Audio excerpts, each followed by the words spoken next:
they were in opposition to that military parade celebrating President Trump's 79th birthday and also the Army's 250th birthday. And, the crowd today was a mix. We saw retirees and recent grads. We saw lifelong activists, and then there are also military vets. But we talked to a number of those vets who said that, this was their first protest, and they were drawn out today specifically because of what they had seen going on in California and also the president's remarks at Fort Bragg about the military. And that's something that they wanted to make their voices heard. And look, there were a number of groups that decided to cancel protests today in D.C. based off of the president's comments earlier this week about there being force against protesters. But for a lot of those vets, they said they felt compelled specifically to be here to make sure that their voices were heard by the White House.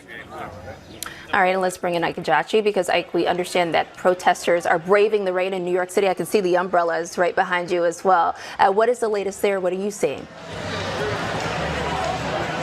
Yeah, Morgan, this is a protest of epic proportions. I'm standing right in front of Fifth Avenue, the same Fifth Avenue where President Donald Trump said that he could famously shoot somebody and get away with it.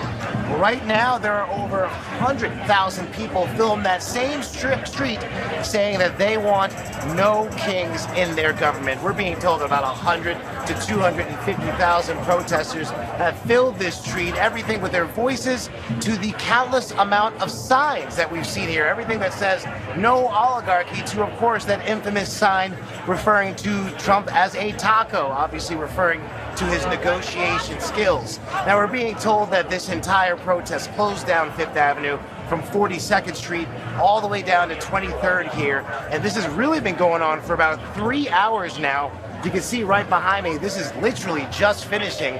Police officers here are making sure that this protest remained peaceful, which it has throughout this entire afternoon. And you can see right now they're still working on crowd control as everybody's starting to dissipate, as again, this protest has been going on for 3 hours now. But what we're seeing right here is the culmination of a massive effort all around the country to lend these people's voices heard and let this administration know that they are not okay with what they're seeing from their immigration policy.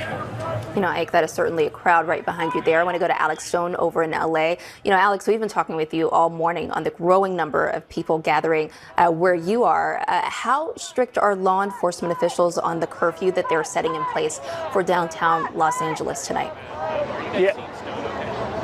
Yeah, Morgan, they're all over the downtown area in case things do get out of control tonight. Most of the marches have now ended.